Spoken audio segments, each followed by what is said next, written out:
आतापर्यंत आपण मॅथ्स 1 मधील linear equations in two variables, quadratic equation, arithmetic progression हे 3 चॅप्टर्स कंप्लीट केलेले आहेत आणि प्रोबॅबिलिटीला सुरुवात केलेली आहे.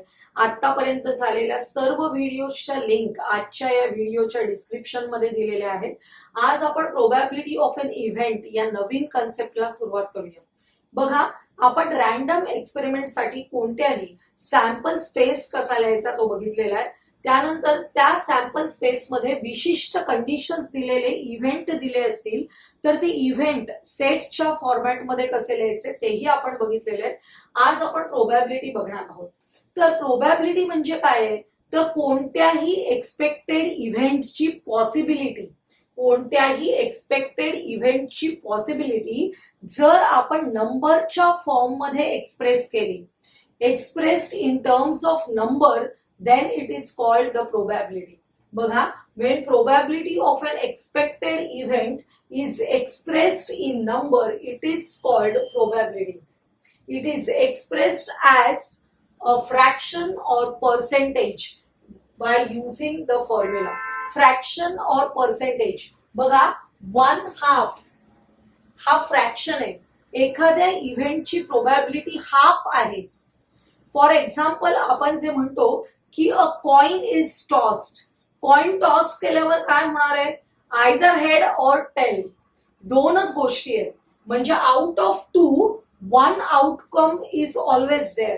म्हणजे हाफ ही त्याची प्रोबॅबिलिटी आहे. हाफ ही प्रोबॅबिलिटी म्हणजेच 50% प्रोबॅबिलिटी आहे. म्हणजे कोणत्याही इव्हेंटची प्रोबॅबिलिटी आपण फ्रॅक्शन मध्ये किंवा पर्सेंटेज मध्ये एक्सप्रेस करू शकतो. बघा, फॉर्म्युला काय असणार आहे, probability of event A is equal to number of elements in event A upon number of elements in sample space. लक्षात येते, सॅम्पल स्पेस मधले एलिमेंट्स हे डिनॉमिनेटर मध्ये आहेत, हे लक्षात घ्यायचंय सर्वांनी. बऱ्याच जणांचं या फॉर्म्युल्यामध्ये कन्फ्युजन असतं. एक लक्षात घ्या की प्रोबॅबिलिटी ऑफ ए, कोणताही इव्हेंट ए दिले असेल तर probability of event A is always less than और equal to 1. Probability of event A is always less than और इक्वल टू 1 असणार आहे, हे लक्षात घ्यायचंय. आपण एक एक्झाम्पल घेऊया, 2 मार्कांसाठी येईल असं छोटस एक्झाम्पल आहे. बघा, अ card is drawn at random from a pack of well shuffled 52 playing cards. आपण प्लेइंग कार्ड्स बद्दलचे एक्सप्लेनेशन या अगोदरच पाहिलेलं आहे. तर ते जे एक्सप्लेनेशन आहे ते बघायचं असेल तर तुम्ही आपला व्हिडिओ जरूर बघायचा आहे. बघा, find the probability that the card drawn is an ace card. आपण जर वेल शफल्ड 52 कार्ड्स घेतलेले आहेत आणि त्याच्यामधून 1 कार्ड ड्रॉन केलेलं आहे, ते कार्ड जे आहे आपण काढलेलं ते एस कार्ड असण्याची प्रोबॅबिलिटी काढा असं सांगितलेलं. आपण कार्ड्सचा डिटेल अभ्यास केलेला आहे. आपल्याकडे टोटल कार्ड्स किती असतात, 52. Therefore, NS number of elements in sample space is equal to 52. लक्षात येते. आता एस कार्ड्स किती असणार आहेत याचा विचार करायचा आहे. आपल्याकडे टोटल किती सूट्स आहेत या 52 कार्ड्स मध्ये, हार्ट, डायमंड, क्लब अँड स्पेड. ह्या प्रत्येक सूट मध्ये एक एक एस कार्ड असतं. आपण बघितलंय, एस म्हणजेच एक्का. आपण जे म्हणतो एक्काचं कार्ड, एस कार्ड. प्रत्येक सूट मध्ये एक एक एक्काचं कार्ड असतं. बघा, there are 4 suits, heart, diamond, club and spade, and in each suit there is an 1 ace card.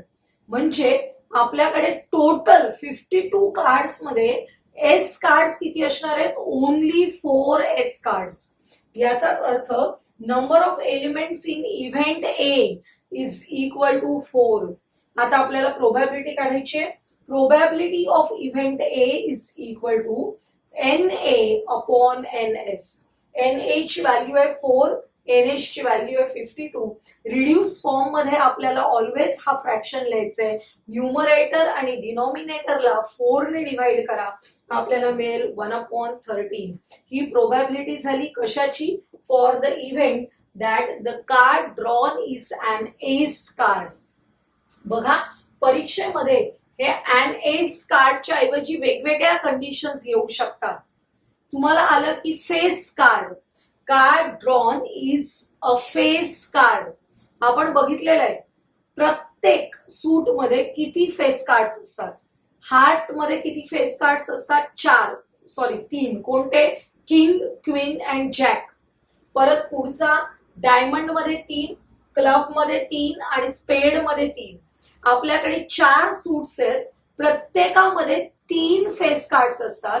Therefore total face cards किती झाले? 3 × 4 = 12. आणि मग आपण number of elements in event किती आले? 12. त्याच्यावरून आपण त्याची प्रोबॅबिलिटी काढू शकतो 12/52 आणि रिड्यूस फॉर्म मध्ये लिहायचंय परत आपल्याला. अशा प्रकारे अँड एस कार्डच्या ऐवजी वेगळा कोणताही इव्हेंट दिला असेल तरी तुम्ही याच पद्धतीने प्रोबॅबिलिटी काढू शकता. सेकंड एक्झाम्पल बघूया. If 2 dice are rolled simultaneously find the probability of the following events. आपल्याला हे जे प्रोबॅबिलिटी काढण्याचे इव्हेंट्स दिलेले असतात ते जेवढे मार्क्स असतील त्याप्रमाणे दिलेले असतात. आपण इथे 2च इव्हेंट्स घेतलेले आहेत. बघा, जर 3 मार्कांसाठी प्रश्न असेल तर तुम्हाला असे 2 इव्हेंट्स दिलेले असतील. या इव्हेंटला 1 मार्क, या इव्हेंटची प्रोबॅबिलिटी काढायला 1 मार्क आणि आपल्याला सॅम्पल स्पेस लिहायचंय त्याला 1 मार्क. अशा प्रकारे 3 मार्कांच्या प्रश्नांचा आपण सध्या विचार करतोय. बघा, आपल्याला if the 2 dice are rolled, 2 dice are रोल्डचा सॅम्पल स्पेस कसा लिहायचा तो आपण ऑलरेडी या अगोदरच्या व्हिडिओज मध्ये बघितलेला आहे. बघा, S आपल्याला 2 डाइस आहेत. पहिल्या डायवरचा नंबर हा कॉन्स्टंट ठेवायचा आणि दुसऱ्या डायवरचा बदलत जायचा. पहिल्या रो मध्ये बघा, मी पहिल्या डायवरचा नंबर 1 कॉन्स्टंट ठेवलेला आहे आणि चेंज काय केलंय? फक्त दुसऱ्या डायवरचा नंबर 1, 2, 3, 4, 5, 6 असा चेंज केलाय. आता सेकंड रोला काय केलंय? पहिल्या डायवरचा नंबर 2 कॉन्स्टंट ठेवलेला आहे आणि पुन्हा दुसऱ्या डायचा नंबर चेंज केलेला आहे. इथे 3 कॉन्स्टंट ठेवायचं, चेंज करायचा. अशा प्रकारे आपल्याला टोटल 6 रोज मिळतात. प्रत्येक रो मध्ये 6 एलिमेंट्स आहेत.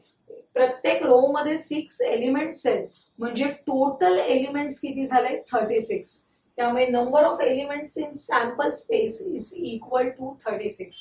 हा सॅम्पल स्पेस लिहिताना सगळ्यांनी लक्षात ठेवायचे एका ओळीला फक्त 6च एलिमेंट्स लिहायचे आणि इथे कॉमा पण करायचा आहे. आपल्याला 6 एलिमेंट्स लिहायचे आणि दुसऱ्या ओळीला पुढचे 6 एलिमेंट्स लिहायचे.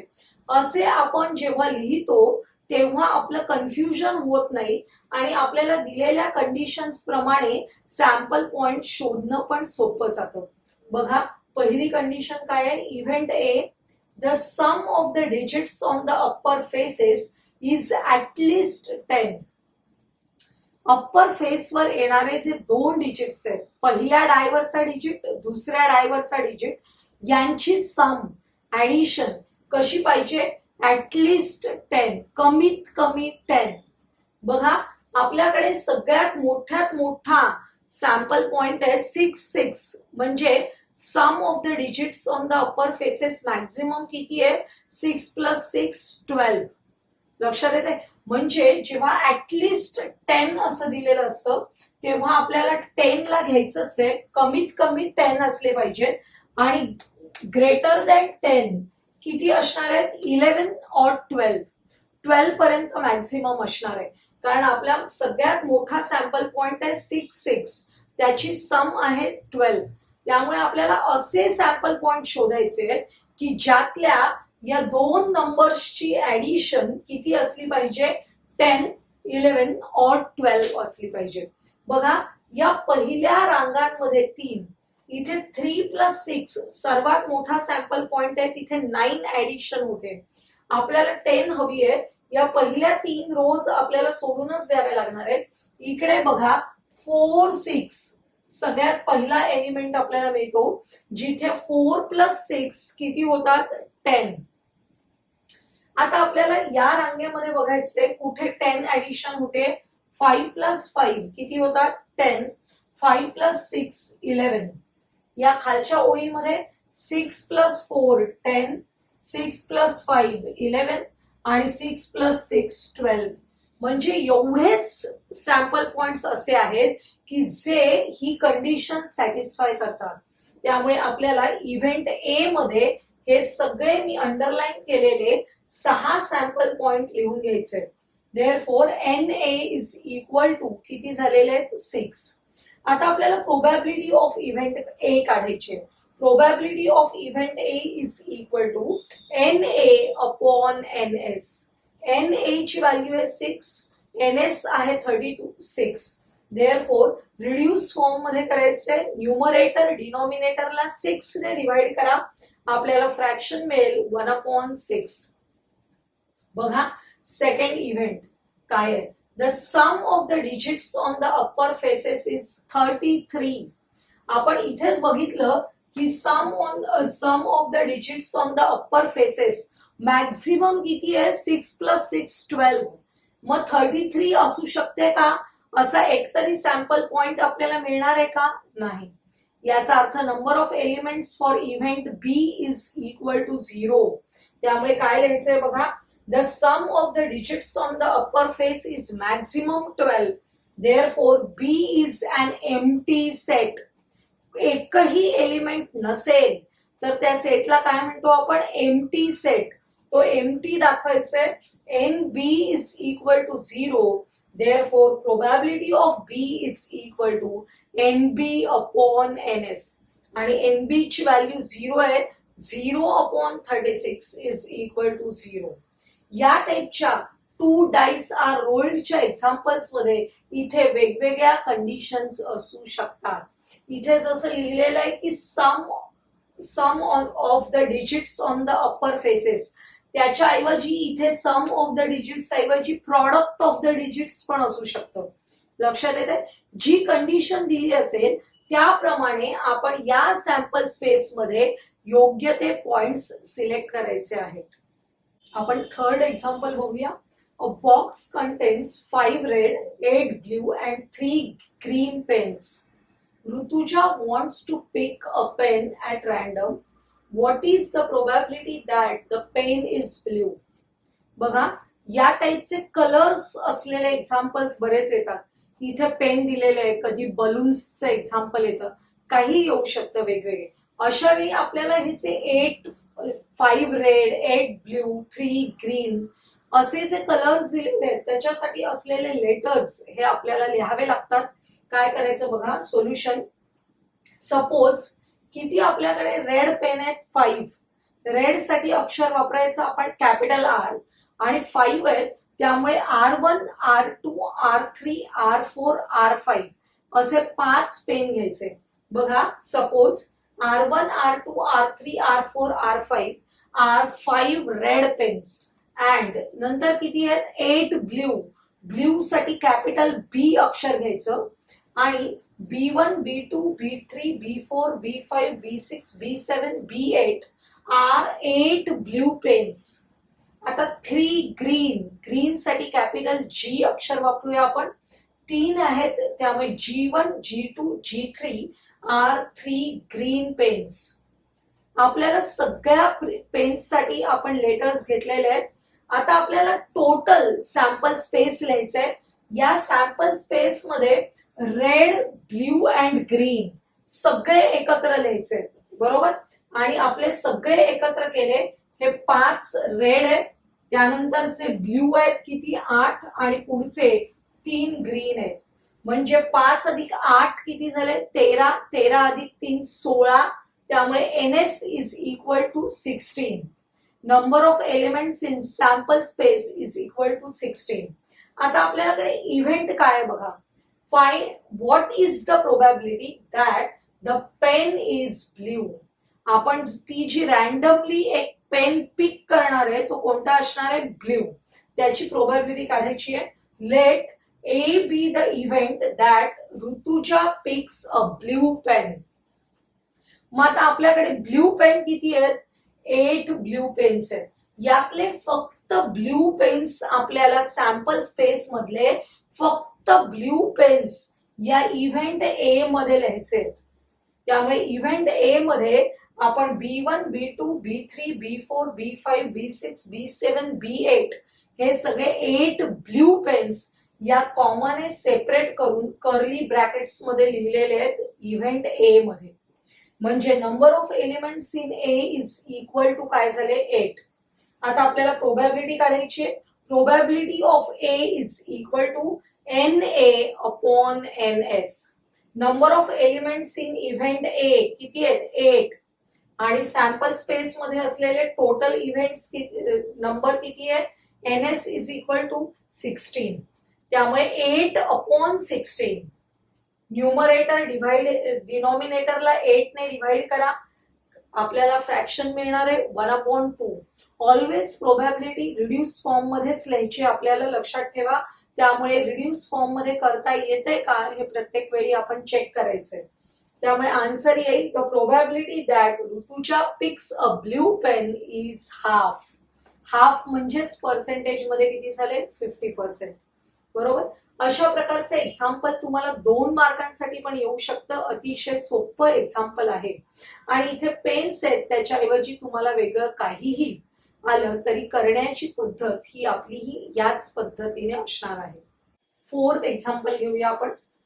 Out of 200 students from a school 135 like kabaddi and the remaining students do not like the game.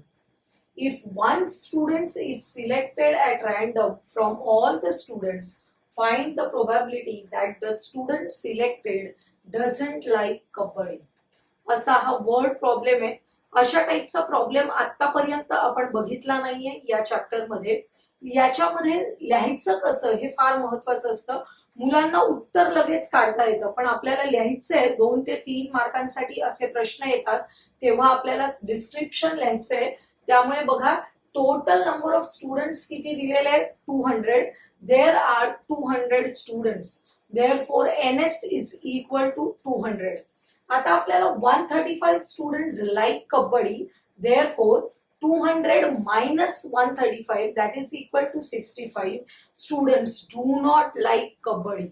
आपल्याला हे काढायचंय की किती लोकांना कबड्डी आवडत नाही, किती विद्यार्थ्यांना किती स्टुडंट्सना आवडत नाहीये. 200 minus 135 which is equal to 65 students. हा महत्वाचा नंबर आहे आपल्यासाठी. बघा let A be the event that the student selected doesn't like kabaddi. कारण आपल्याला त्याचीच प्रोबॅबिलिटी काढायची आहे. A student selected doesn't like kabaddi. त्यामुळे आपण इव्हेंट ए घेतलेला आहे. Let A be the event that the student selected doesn't like kabaddi. Kabaddi आवडणारे किती आहेत 135 आणि न आवडणारे किती आहेत 65. हा नंबर आपल्याला हवाय. Number of elements in event A is equal to 65. त्यामुळे probability of A is equal to NA upon NS 65 upon 200. 5 ने डिवाइड करा न्यूमरेटरला आणि डिनॉमिनेटरला. 65 ला 5 ने डिवाइड केलं 13 मिळतील. 200 ला 5 ने डिवाइड केलं 40 मिळतील. रिड्यूस फॉर्म मध्ये आपण प्रोबॅबिलिटी लिहितोय. आन्सर लिहायचं ऑलवेज अशा वर्ड प्रॉब्लेम्स मध्ये. The probability that the student selected doesn't like kabaddi is 13 upon 40. आजच्या व्हिडिओमध्ये आपण दिलेल्या इव्हेंटची प्रोबॅबिलिटी कशी काढायची ती पाहिली. आजचा हा व्हिडिओ आवडला असेल तर लाईक करा, तो आपल्या मित्रमैत्रिणींना शेअर करा आणि आपल्या चॅनलला सबस्क्राईब करायला विसरू नका.